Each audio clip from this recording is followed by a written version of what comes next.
Hello, protocols, packets, and programs. 40 years ago, in August 1983, the DoD published the Orange Book. So called for its orange cover, its official title was Trusted Computer System Evaluation Criteria, and quite unsurprisingly, was about security controls. It was part of the Rainbow series of computer security publications in the 80s and 90s, with each one having a uniquely colored cover. The series, however, always made me think of the song Rainbow Connection that opens the Muppet movie, because there's one line that feels apt for AppSec. Rainbows are visions, but only illusions. And where Kermit the Frog longs for the rainbow connection, we in AppSec have been longing for 40 years or more to understand secure systems.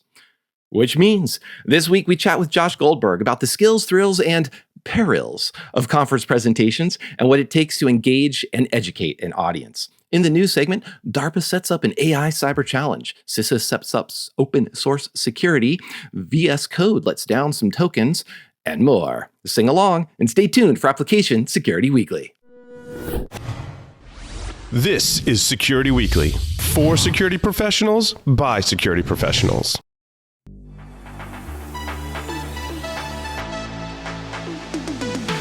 It's the show to learn the latest tools and techniques to understand DevOps, applications, and the cloud. Your trusted source for the latest AppSec news. It's time for Application Security Weekly. Developers have a need for speed to meet market demands, and application security needs to ensure that data and privacy constraints are met. Unfortunately, that can slow down delivery. So, is it even possible to deliver secure software quickly? Enter Secure Coding, brought to you by GuidePoint Security's Application Security Services. Secure coding is more than a process, it's a cultural shift, one that will make it possible for both developers and AppSec to build in security while applications are being developed. Visit our AppSec resource hub to learn more at securityweekly.com/guidepoint. This is episode 251, recorded August 14th, 2023. I'm your host, Mike Shima, and I'm here with John Kinsella. Hello, John. Good morning. I thought the rainbow books only were, I didn't realize that, I thought the books didn't have different colors on them. I thought they were all just books, but they had names, but that could be me. Yeah, and there's I realize there's about 24 of them as well. And we'll have to have a quiz sometime about match the color to the title, because some of them are like, oh, that makes sense just in terms of what a title is. Others are like, that's security related, huh? That'd be like good for your nerd bookshelf, like if you get like the whole set and like actually have them like with your 2600s and everything else, but. I know, yeah. Put them in nice particular order. We'll do some ASW fashion advice and interior design. This would be great. What else would be great is your chance to join the InfoSec community as they come together at InfoSec World 2023. This is September 23rd through 28th at Disney's Coronado Spring Resort in Lake Buena Vista, Florida. Hear keynotes from Scott Shapiro, founding director of Yale Cybersecurity Labs, and Rachel Wilson, managing director and head of cybersecurity at Morgan Stanley. As a Security Weekly community member, you can receive 20% off your InfoSec World 2023 tickets using code ISW23-SecWeek20. Register today at securityweekly.com/InfoSecWorld2023. Josh Goldberg is a front-end developer with a passion for open source, static analysis, and the web. He's the author of Learning TypeScript and a full-time open source maintainer who contributes regularly to TypeScript and open source projects in its ecosystem. His past work includes spearheading Code Academy's usage of TypeScript and helping create its Learn TypeScript course. Also, architecting rich client applications at Microsoft. His projects range from static analysis to meta-languages to recreating retro games in the browser. Hello, Josh. Thank you for joining us. Hello. Thank you for having me. It's good to have you back. In fact, we last spoke with you about all things TypeScript back in episode 233. But this one, we're taking a different approach because you, Josh, have a wonderful blog and pets as well who are coming here to join us. But on that blog, you talk a lot about giving presentations, successful ones and unsuccessful ones, perhaps, or maybe I'll phrase that as ones that you always know and improve. And I'll say that in the spirit of John and I have those same feelings as well about our own past work. So I'm not sure exactly where the best place to start is here, but we want to talk about giving a presentation. So help me out here with a hook or a why we're here. How should a presentation start, perhaps? Oh boy, I love it. Maybe every presentation, I think, should tell some kind of story. And it doesn't have to be the traditional hero's journey or beginning, middle, end, but you should take your audience through, here are the things that you start off with, here's why we want to motivate some knowledge or change or something, and here's a conclusion, some kind of actionable takeaway. I think my best presentations have kind of adhered to that. Yeah, and part of the reason we want to do this as well is John and I covered an article from Phil Venables that was a great long form article, in fact, about just communication, giving presentation talks, and one of the key points was telling a story. But one of the things I also want to start off with, let's maybe start off with the hero's journey. Josh, you are our hero, but heroes don't start off as such. They make some mistakes along the way. And what are some things that you've learned, stumbled about?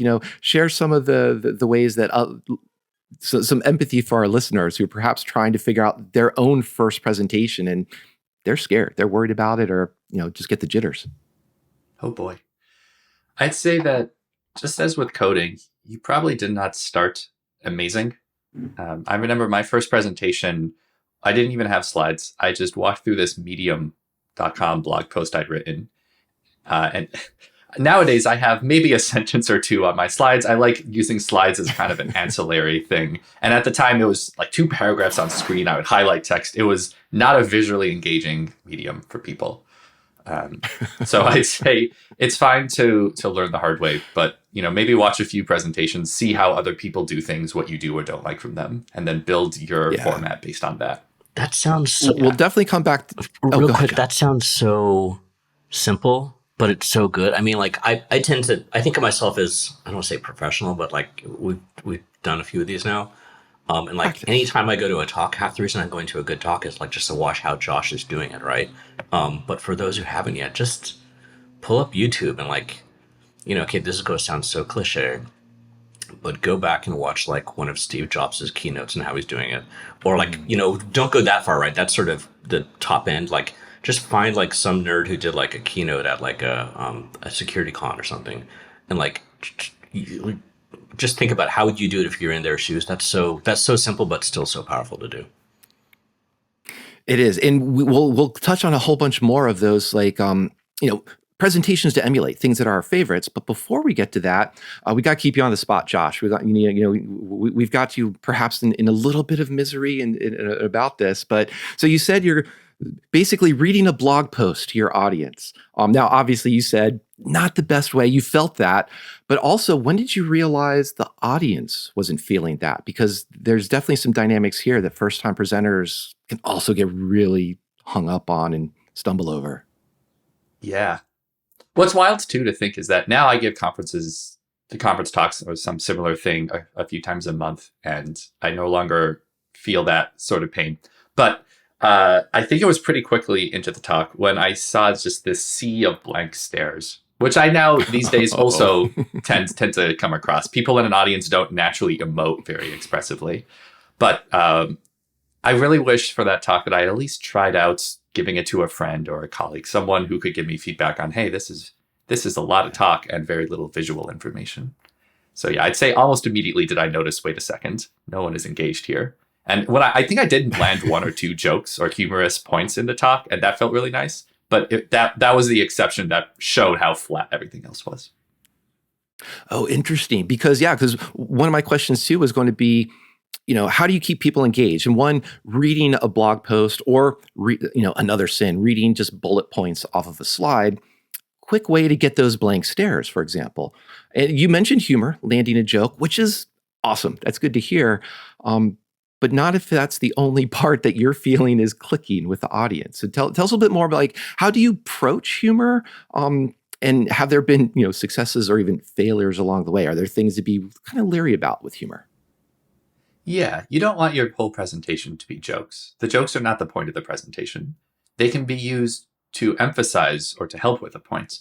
But I think generally there are kind of 2 takeaways that at least most of the presentations I have given or have liked come away with. Mm-hmm. There are the emotional takeaways, I'm excited about this, or, I'm nervous about that thing, less than I was before. And then there are the intellectual takeaways. And jokes can really help with the emotional ones directly. If you make a joke about how annoying some old task is, that hammers in the before, and then you make a joke about how easy the new thing is, and it hammers in how much better. And they can help with the intellectual ones. But they're never the goal. It's always in support of whatever point you're trying to make. So as long as you're not overloading with jokes as the result, if you're using them to build up to something or to emphasize something that's previously been made, then I think that's much, much better. And I think what you're kind of also saying there too, it's reinforcing the story you're telling. The joke is there for a purpose, to emphasize and get that either one point across that you want people to remember.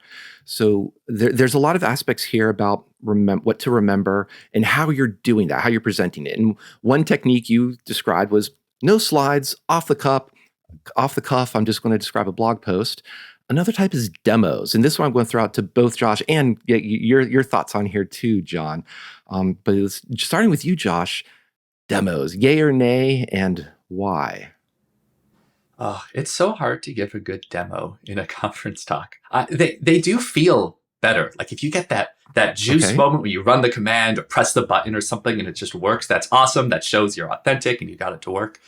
But there's so much time in most demos spent waiting for a CLI or, watching the browser load. If you can get that demo down to like a really succinct, quick point, yay, good for you. But otherwise, maybe just do like a video pre-recorded or what I do, which is just simulating code and squiggles in PowerPoint. I don't know. It's hard. What do you think, John? I'm with you on that. Like the worst thing I want to do in front of an audience is make them watch paint dry. Like I had someone I was working with previously trying to pitch VC, and we'd go into the room. We'd get the meeting with the VC, right? So it's the same thing as like you've got that space on. You've got into a CFP. You're on stage, and the first thing you do is like, hey, watch this video, and I'd be like, no, you have their attention, and you just blew away 3 minutes of like people worth millions of dollars that are just like staring at the screen instead of listening to us. And it's that same type of thing as like you've got someone's attention. If you want to show a visual that actually shows how this works, that's super cool. But don't just sort of go, okay, I got you. I'm going to take a 3-minute break and have you guys watch this. Yeah, and I think I'll add some of the nitpickier. This gets more the tactical nitpicky thing. Is just also changing the font, making it visible. Seeing somebody start a demo and just they forgot that or they didn't realize or appreciate that their console font size is not visible anywhere past the second row. So it's details like that. And I wanted to use that as maybe a segue to talk about the slides as well. So what content are we showing? John just mentioned too. Maybe not a video of just watching paint dry or the metaphorical equivalent. I want to hear what Josh says on that, but real quick, around that point, if you're doing one of these talks, if it's your first talk or whatever else, on that font thing, show up to a talk early, put it up on screen, go do your AV check with the AV guy who shows up and gives you a mic, walk to the back of the room and see if you can read what you have on the screen. Because this does two things. It lets you go back and see what your audience is going to see, but it also it gets you out of that, oh my God, I'm sitting here on stage and I'm getting more and more nervous and like people are staring at me waiting to talk and all that type of thing. And like you go out to the crowd, you like interact with them and tell a joke, hey, I'm about to talk about this. Have you seen this? And you've become part of the crowd. Now you're going back on stage, and it breaks that sort of fourth wall in a few ways. And yeah, but Josh, please. Yeah, I love that idea because you're going to get some empathy just interacting with the crowd there. So yeah, great. We're going to have to make sure we write all these down and have a list of some sort. But Josh, now you started off with reading a blog post, thought maybe that, and no slides. So you went to slides, I presume, on the next presentation or so. But what did those slides look like, and did you like them? Yeah, I think over my speaking journey, I've used on average fewer and fewer words per slide as the years have progressed. I used to do what you described earlier, is reading off the bullets, because I thought, okay, I know some people are going to hear me, some people are going to see, I want to cater to both. But if you're reading a slide, you're not listening to the speaker, and probably maybe for many vice versa. So now I use slides as like a summary or an ancillary knowledge. Like I'm talking about a point and it's going to be summarized in one nice sentence on the slide. And then I might have a companion blog post or something online that goes into more details. And honestly, I really respect and appreciate what John just said, because a lot of that came from empathy of going to conferences, talking to people, being a conference attendee myself and talking to speakers. There are always so many nice folks in the audience. It just being one of them helps you understand what the experience is of being a speaker and an audience member. It's really nice.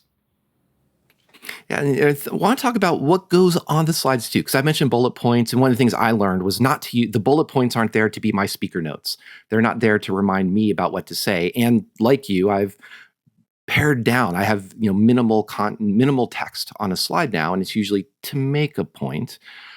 So Josh, tell us a little bit more about the storytelling aspect here, because there's the verbal storytelling that you're talking about the slides. There's also people looking at slides. Is this the chance also to throw every slide as a meme and reinforcing the point? There's a lot of ways that these can go. So back to that humor aspect. Every slide is a meme. Is that this? What's your take on that? I think memes are tricky.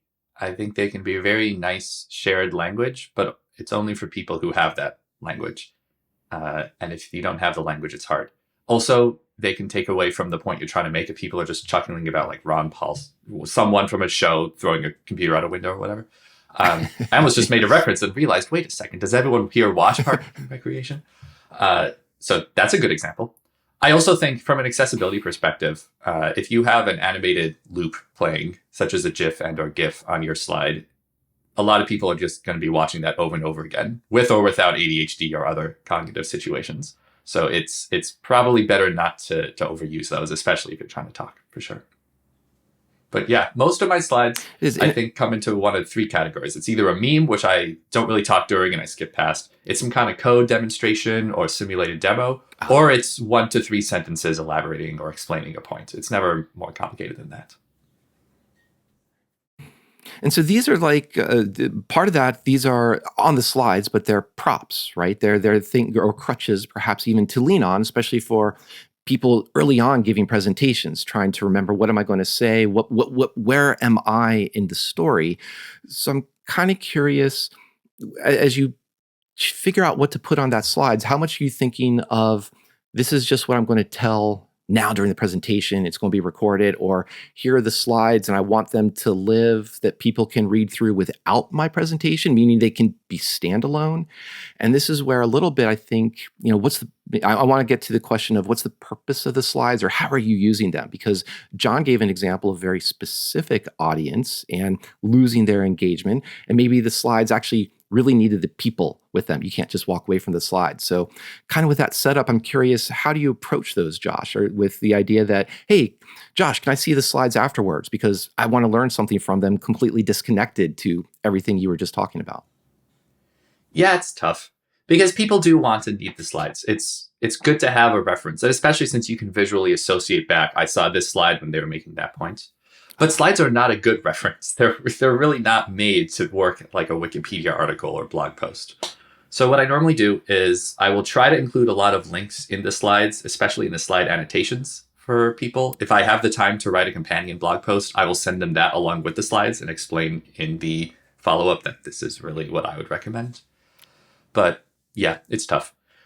I think in general in my slides, if I'm trying to tell a story, each slide is in service to that story. And within that story, there are certain story beats, certain points I'm trying to make, which actually helps with memorizing the slides, in addition to just rehearsing a bunch ahead of time. If you are telling a logical story, if A follows B, then C, and you're at B, it's kind of easier to remember, okay, I know C follows this, I wanted to talk about C, and so on until the end of the alphabet. And that's part of it. I want to bring this question actually for you too, John, here. Start with you this time, because you're talking about time, Josh. How much time do you spend on a particular slide? And not necessarily going for something as prescriptive of you only have this much, spend this many seconds on a slide or this many slides per minute. But John, you were talking about, we wasted, I'm sort of saying, 3 minutes on this video of this presentation. What do you look at in terms of the length of presentation that feels ideal to you and roughly the amount of slides you might aim for? Okay, that first question is interesting because I don't know about Josh, but very seldom do I get to specify the length of my talk. Almost always I have submitted to CFP, or like if it's a vendor thing, like my marketing department said, you are talking on this stage. And it's like, you have this many minutes. Okay, so let's now that I've figured out what the time piece is, I'll let Josh talk about Q&A and beginning and intro, that type of thing. How do you want the crowd out? But then it's okay, how it varies, right? One of the best talks I've ever seen. I meant to track down her.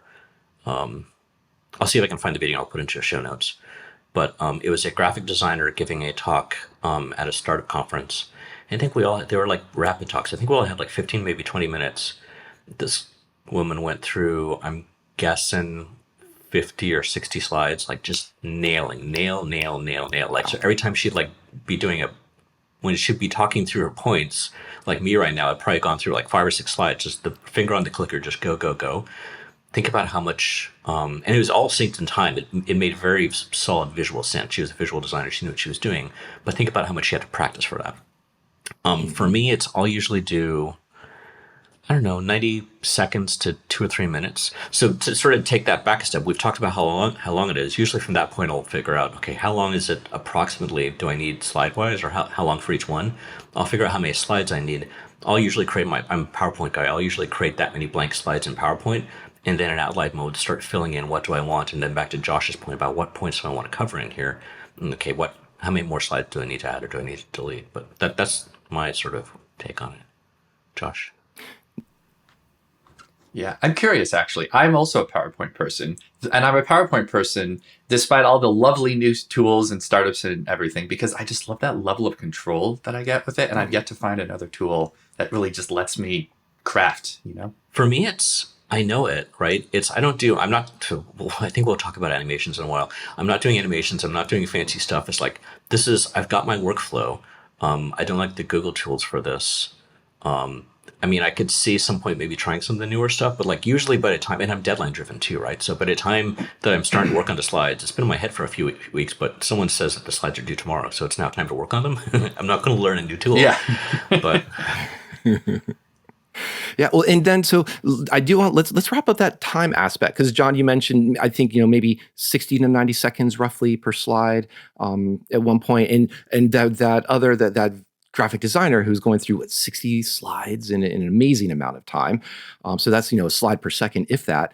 Josh, clearly there's a subjective aspect here, so we're not trying, and what I'm trying to convey here is perhaps what works with your style, John's style, this graphic designer style. Josh, how do you approach that? What feels good to you in terms of a flow and how much time you spend on a slide, or how many slides you'll throw together for a 20-minute presentation?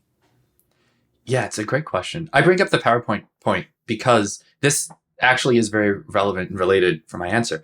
I love presentations that visually sync or in some way strongly correlate what you're seeing with what you're hearing. So what I'll do is I'll use the fancy schmancy animations to show like, okay, code refactors. Let's remove this line, make it fade out. Maybe switch a squiggle from yellow to green with the error message swapping from bad to good.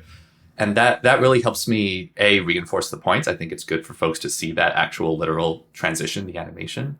And it helps me kind of figure out how long the slides are going to take. If as I'm animating it, I can see 3 seconds for speaking or 12 seconds and then an animation. But generally what I end up doing is I figure out what I want the audience to take away and what I need to do to build up to those. In terms of like a network topology, it's a bunch of points being knowledge and lines being prerequisites. And then I will build the presentation as a sort or of just a linear traversal of that. And I might have to take away nodes, edges if I don't have time when I practice and it goes 30 minutes over, which has been somewhat frequent. But yeah, it's so hard for me to say because sometimes I'll last on a slide for 3 minutes because it's just a really juicy point that I want to scream at the audience about. And then sometimes I'll do what that awesome sounding talk did and I'll just quickly go through very, very short, very, very, 1 word or 5 words per slides. So hard to say. Yeah, but hard to say, but in an aspect there, it sounds like there's a deliberate point to why the slides are this length. They're because you're lingering to make a point to reinforce something, or going quickly to reinforce in a different manner, showing sort of that mini story, the quick before that progression of code, for example. And there, you did mention animations, and I'm going to come in with as you can tell, I'm telegraphing a little bit my opinions on animations.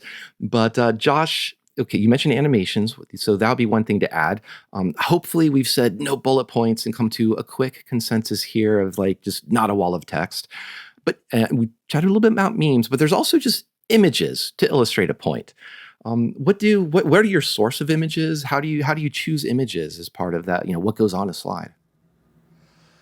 I generally don't have a lot of images that aren't some kind of meme, because normally it'll be a small amount of text and or some small to medium amount of code with like squiggly. I do a lot of like dev tooling, static analysis, linter talks. So there's a lot of the red squiggly becoming the green squiggly in my slides. But yeah, I get a lot of, I just don't like overcomplicating the slides. In terms of teaching, pedagogy, I want people to be in building mode a lot when they're building up to something. And then once they reach that something, I want them to remain and let it sink in. I don't want to make a point and then immediately distract them with an image and then immediately switch to something else, or either of those take away from the moment situations. But when I do get an image, it's from like jiffy.com or tender.com. Those two are great. Highly recommend. Well, then, John, I'm curious then, we talked about your perspective on videos as well. So get rid of the 3-minute video perhaps, but images. And because I know you speak, I believe, at some some meetups, and perhaps about code as well. So what is a compare and contrast? What do your slides tend to look like? You got me thinking now about code ups. That could be interesting. I think anyone who listens to the show knows I'm super visual. So it's not uncommon for me to have at least half of my slides not have words on them, but just be some sort of picture. And it could be, and then I think that becomes interesting, right? It's obviously, I'm hoping my viewers are for the listeners, they're visual listeners, that they're visual also. I'd love to sort of go down a path with Josh maybe. Well, I guess he's already said, the one of the things on my mind is like, am I starting to incorporate using graphics from some of the LLMs, right? Do I go out and say, hey, make this for me? I'm still a little old school, so I usually grab some pieces and bring them into Photoshop and do my own sort of tweaky. But like, it seems like this is if there's tools we want to talk about, that could be an interesting one. Like how do you either prompt an LLM to give you like stable diffusion or something to give you like a cool image for your thing? But please, on the counter to that, don't talk about you just got this image from Stable Diffusion. Do your talk. Yeah. Good point. Yeah. And speaking of tools too, I have my own, I like the images I go for are actually very old school. I go from the open source or the public domain images from like the British Museum. They've scanned a whole bunch of graphics and you can find them on Flickr, for example, or on the British Museum site and Natural History Museum. And I like that because they give a bit of more of a unique style. You don't see that visual style very often. And I'm aiming there to engage the audience with something different, something that stands out. Or I throw in a lot of pictures from some of my gaming books, some D&D. So Josh, bringing back to what you've done in the past, you started this off with, basically kind of presented a Medium article that was not a great presentation. I'm trying to avoid just bad, but you felt that, you saw the audience's reaction. Part of the article, the Phil Venables article we mentioned, was talking about like preparation, being prepared, practicing. You and both John have actually mentioned that too. Before we talk about things that we like, I do want to take a little dip into what are some bad presentations you've seen. And this is not the name and shame of people, but more the name and shame of the techniques or why they just didn't engage the audience, things that you would avoid yourself or perhaps that you've done, or just these are the anti-patterns of presentations at conferences or meetups for that matter. Yeah. There's this one speaker, John, just kidding. Horrible.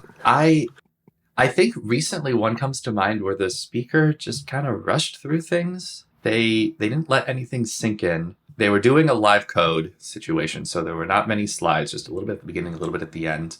They seemed very nervous, but then they were also coding live, which is not a great pair. If you're nervous giving the presentation, live coding is not going to help with that. Don't you set yourself up for more? Yeah.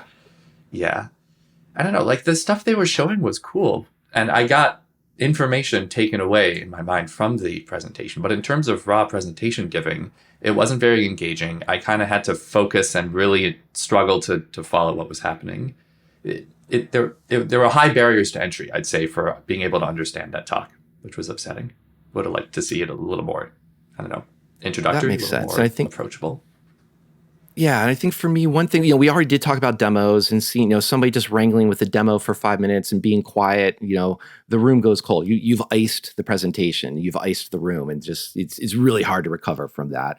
Another thing for me though is someone who comes up on stage and with the preface of, well, I didn't really prepare anything, but the subtext of, but I'm an industry luminary and I like the sound of my own voice, and so do you. And for the next 20 minutes, this is my opinion, which is true I and don't correct. sound like that. I said we're not naming names, John. I'm sorry. No, but so that's definitely areas I've seen is in that I want to emphasize there is kind of respect the audience. You've got their time. I like to give them presentations that I ostensibly would like to listen to. I want to entertain myself with, by extension, hopefully entertaining the rest. I'm curious, John, if there's something else in there that you've also seen a presentation gone wrong that is one of those caveats, one of those warnings for listeners, especially perhaps first time. I'm trying to keep this positive. So I'm relaying this back to you, Josh, in the form of a question, or actually, Mike, you too. And I don't know if I have the answer for myself, so I haven't fully thought this through. But and here we are on stage. If you, when you're preparing to do a talk, or if you're giving a talk, how much are you focused on the people in the room when you're doing this preparation versus if that talk is being recorded and going up onto YouTube? So and the reason I mentioned this is think about how there's a few different nail on chalkboards here around this. I guess talk negatively for a tiny second. The one that got me this weekend, I was watching some videos recently for some stuff I'm working on. And there was one speaker who would keep talking to his co-founder in the audience, who was like helping him get some of his stuff right on slides because he hadn't done everything else we talked about.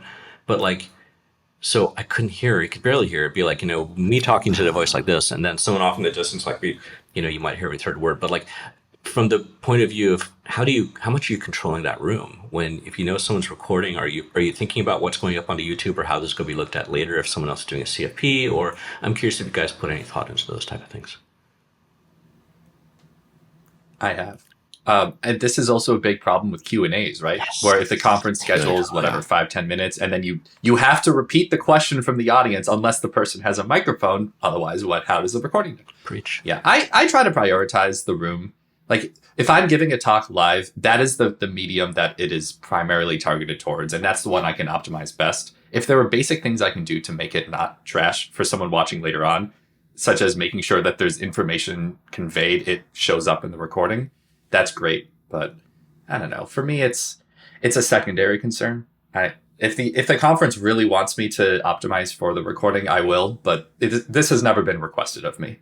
So maybe I've disappointed a few conferences. Who knows? Yeah, I don't think for me, if it's a recorded presentation given live, I will just always optimize for the room. Those are the people in there, and that's where you trying to get that the visual cues of in just reading the body language. Are people engaged? Slow down. Did the joke land? Okay, good. Did it miss? Carry on, either call attention to it, and maybe that's the shared, we can laugh at the bad joke that missed, or just let's make the point. If I'm going to do a presentation that's recorded, I will take a different approach to the slides and focus more on what's on the slides and take advantage of perhaps some effects. So call out, here's a link or something like that. But Josh, I have more of a comment than a question. That is death. I hate that phrase whenever there's a Q&A at the end. And honestly, I much prefer not even a moderated Q&A, but note cards. Like I've seen this very rarely, but write down your questions like beforehand, hand them to the moderator, and then kind of filter and go through and ask the question behind the question perhaps, but avoid the grandstanding. And I'm curious, especially this is definitely a part of audience management that is much different than just being able to, you're giving the presentation. Now it's you have to interact with someone. What are some ways that you've succeeded or wish you'd done better in the past in those types of Q&As? Oh boy, what a great juicy topic. You talked earlier about building empathy, such as by going into the audience. That's actually a great strategy for avoiding not a question, but everything you're doing is wrong and I hate it type of things, which I have received. And yes, +1 to answering the question my behind the quote unquote question.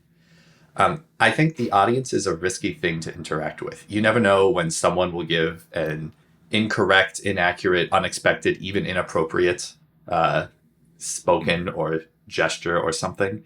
So I try not to rely on them unless I know it's guaranteed. Like if I ask a room, does anyone here cause bugs sometimes? I know there are going to be a few chuckles and a lot of hands raised.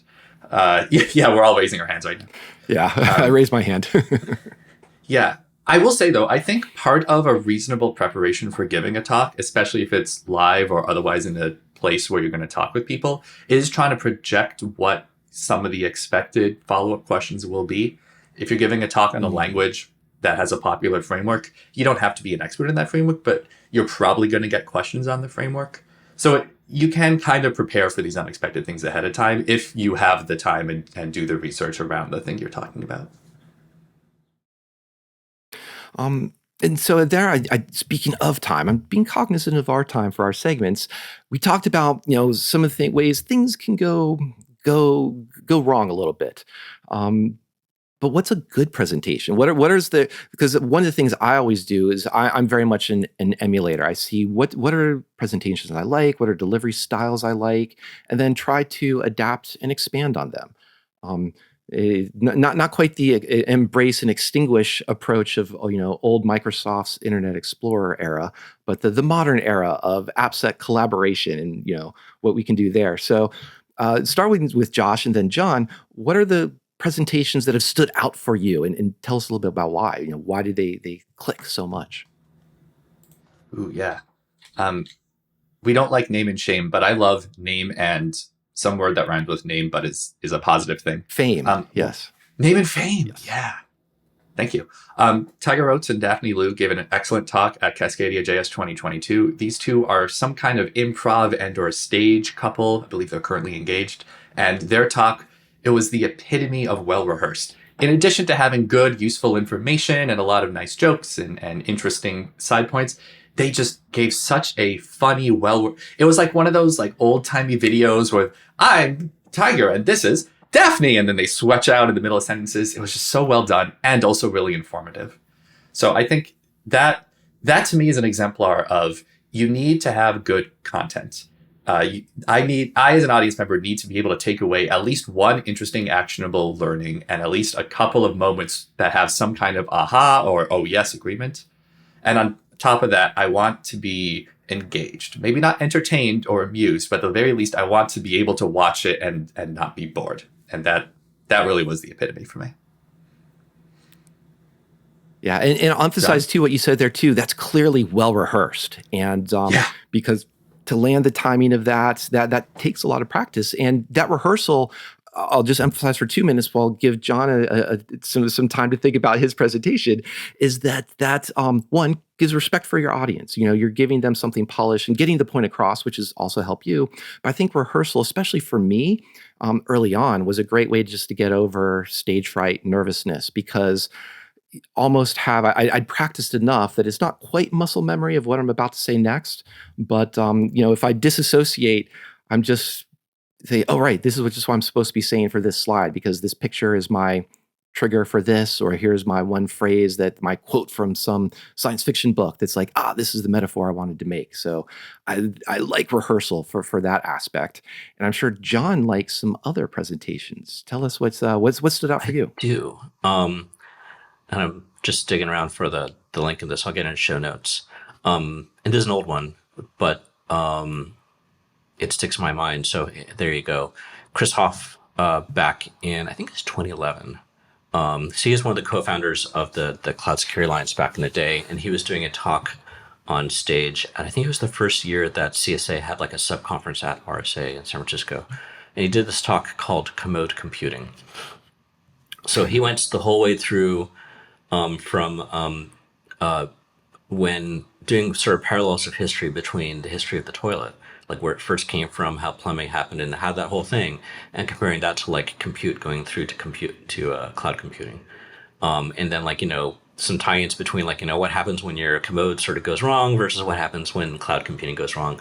But what really sort of tied that whole thing to my head, besides the fact I can still talk about it 10 years later, is it was so well done and it was so slick. And I'm sure, I think he was at Jupiter at the time. Juniper, excuse me. I'm sure like the marketing department helped him with it. If he did all the slides by himself, dude, kudos. I haven't talked to him for a while, but and yeah, right. It that took, and we're talking about high end, really good talks right now. And you're on a large stage, 1,000+ people. It takes hours, like really, really lots of time to get everything right and go and practice and rehearse and everything. So that's again a good example. I mean, Steve Jobs we talked about. I mentioned him briefly. The ones he did and like the amount of practice he put into those type of things, right? You're not seeing anyone high end, like they're not just walking out on stage. That only happens in a movie. There's a lot of work and usually a lot of people going into it behind. Like even when I've done like some of the Qualis ones or some keynotes I've done, you're up on stage a day or two before making sure the sound's right, the lighting's right, everything's right. Am I able to hit my laugh lines? You're going through a talk multiple times. One thing we didn't talk about, RSA now offers for new speakers a speaker coach. I'm working right now and seeing if I can get another open source group to do this. But yeah, so if you're at some of these conferences, if you're a first time speaker, like we talked about practicing with friends or practicing with someone, but if you can get there ahead of time, sometimes there's like actually coaches who will like listen to your talk and actually say, hey, try this or slow down, or one thing I'm bad at, stop and take a breath. But yeah, that's my 2 cents, and I'll shut up. No, that was a very. I'm trying to think of a better. That was much more than 2 cents, but I don't have a good riff on that as I try to improv my way through all of these every single week. But John mentioned there's a lot of prep work that goes into it. A lot of time spent on rehearsal. I myself will easily spend. There's at least 40 hours that goes minimum that goes into preparing a 40-minute presentation for myself, if not longer than on just different ways I'm rehearsing. But Josh, you also have put in a lot of work into just submitting and succeeding, but you haven't, nobody has 100% success rate, right? CFPs. So, tell us a little bit about just how you've approached that. And then I do want to follow up with the other side of the coin with you being on a CFP board and how do people get into that? But first, what's your success rate? How, help people overcome that I've been rejected again. Sure. When I started applying, the success rate was 0, and it remained at 0 for quite some time. I would try, get rejected, get despirited, wait, repeat the cycle. Eventually, I got accepted at a conference, and then the acceptance rate, I think at the time, it was, if I just look at that year, it was maybe 5%. I forget exactly how the math shakes out. Slowly increased over time as I made more of a name for myself, as I got better at speaking, better at submitting CFPs. Now it's anywhere from 20 to 40%. I'm a little bit more selective in who I apply to, and I am including conferences that I talk to year over year and invite or get invited to without submitting. So honestly, it could be anywhere reasonably from 10 to 40%. Who knows? But that's after a long time. When I got started, it was single digits at best, if not just 0. But yeah, the application. I have a nice stack of rejection emails. Oh yeah. No, sorry, go ahead. No, that's what I was going to say. So, and you mentioned being invited. That's a great way to get into a presentation, but it takes a while before the invite comes and people have to submit those CFPs. And as I interrupted you, you were telling us, sitting on a CFP board, what does a good application look like? What does a good abstract look like? Yeah, I like to give people the comparison of applying to a job, because in both of them, you're going to get rejected constantly. And a lot of the time, you'll have no idea why, and it won't be fair. And that's just the name of the game. They get a lot of applications, and it's impossible to give each and every one of them the beautiful care and comfort that it deserves. I don't like this. I don't know of a way around it. I'd say research the conference ahead of time. If you have the time, watch a few talks of theirs over the last few iterations of the conference to understand what they generally tend to accept and or look for. Look at their website. Please don't send a talk. It's a proposal that has nothing to do with the conference. I've received so many crypto proposals at React conferences that have nothing to do with React. What is happening? Proofread. It's okay if you're English second language, like that's understandable. But at the very least, like run it through like Grammarly or like some kind of Google Docs or Microsoft Word spell checker just to make it easier for us to read. I'd say have you don't need to have the presentation fully filled out. You don't need to write it and then submit it. That would be a colossal amount of time spent. But have some kind of, this is what I'm going to talk to you about. These are the reasons why. Here are the actionable takeaways. And if you're not used to writing things in this format, I really recommend something like STAR, situation, task, action, result, which can just help you formulate the different stages of the information you're conveying. Something like that. Yeah, that's interesting because I think both John and I had that reaction of, we're aware of STAR from job interviews, as you mentioned, but never thought of applying that to the abstract, or sort of like there is a story structure in there, right? So, it makes sense. You mentioned too, and John also had mentioned like with images, using LLMs to generate the images for your presentation, perhaps. Have you seen ChatGPT, or what are your thoughts on like a ChatGPT helping with an abstract? I have no idea how many of the proposals I've seen are written with ChatGPT, nor will I ever. I know some of them are. I can tell what it is for sure, what it's obviously, but you never know. My recommendation is to never copy and paste from ChatGPT. Always use it as a reference, as something to help you write your own thing. Because half the time they have slight inaccuracies or worse. The way that common ones such as OpenAI phrase things tend to be kind of recognizable, but they are really useful in filling in phrases that you're having writer's block trying to write.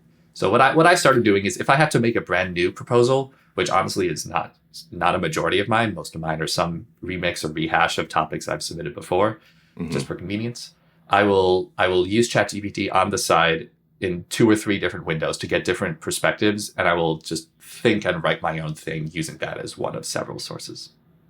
It's tough. And that makes sense to me. And I would approach that question. My response would be more of, ChatGPT is going to be the voice of ChatGPT. It's not going to be in your own voice. And you do want to convey that. You want to convey your own voice because you do want to make yourself stand out, as you're mentioning, like in a job interview. You don't want to have the same relatively generic text that everybody else has. And I think that's the other part of that I've seen in ChatGPT. They tend to be fluffy, lots of filler words, they tend to love adjectives quite a bit, and adverbs, as opposed to just being crisp, clear, to the point. Here's the story I'm going to tell. It's going to be about toilets, and network security or computer security. And that's probably going to stand out. And if you have that type of hook, and you also have something reasonable for it, and you're not just making puns that for the sake of, having some cheap jokes for it. So that's sort of how I see that. But we are running, unfortunately, there's, as with any presentation, you always have that countdown timer where there's somebody off stage showing 5 more minutes, 1 more minute. Let me go first quick to John. Is there something that we didn't talk about quite yet that we do want to squeeze in that's just advice, feedback, things to think about for people putting together presentations and trying to do that for the first time? What I don't think we hit yet was, I think I've mentioned before, I'm a list guy, but one of the things I'll do is I have a list for when I'm going on stage, or when I'm, even probably this podcast a little bit, like a checklist of like, okay, here's what I'm going to do. It's like, this is what I'm about to talk about. I'm going to slow down and hopefully take some breaths and talk slowly. These are the things I want to do. I want to try to hit my laugh lines. I'm going to not do a lot. Damn it. But so that's sort of the prophecy comes true. Damn it. But that's I don't know. I'm curious your guys' thoughts again. Like I have like this is one of the best things I've ever seen. There was someone I worked with at one point. She had like a little line below her screen on her laptop, like a little piece of paper she taped on of like, these are things I'm going to remember in this, like for any meeting she was in. Like, I think it said something about remember my family, but some sort of thing which sort of grounds you and brings you back and puts you in the right mindset before you get on stage. Yeah, and there, Josh, I think I want to close this out with maybe a final thought, piece of advice or something that you learned to leave with our listeners about presentations, or doing giving a presentation, preparing, or getting those abstracts into a CFP. Yeah, ramp up. Don't do the biggest thing immediately. Yes. Start small. Apply to local meetups or online chat groups that you're in. When you're giving a presentation the first time, give it to a family member, a spouse or partner, or someone who you're comfortable with. Then give it to a few, maybe like coworkers, peers, something. That way, you never at any point in time are doing something completely horrifyingly new and scary. That's how I did it. And I can't imagine jumping into conferences without some kind of ramp up like that. So Completely horrifying, new, and scary is a great phrase, but it's a little bit longer than 3 words, Josh. And I think because you were with us before, you know where I'm going with this. We always ask our guests to describe AppSec in 3 words. And in episode 233, your phrase was mess up less.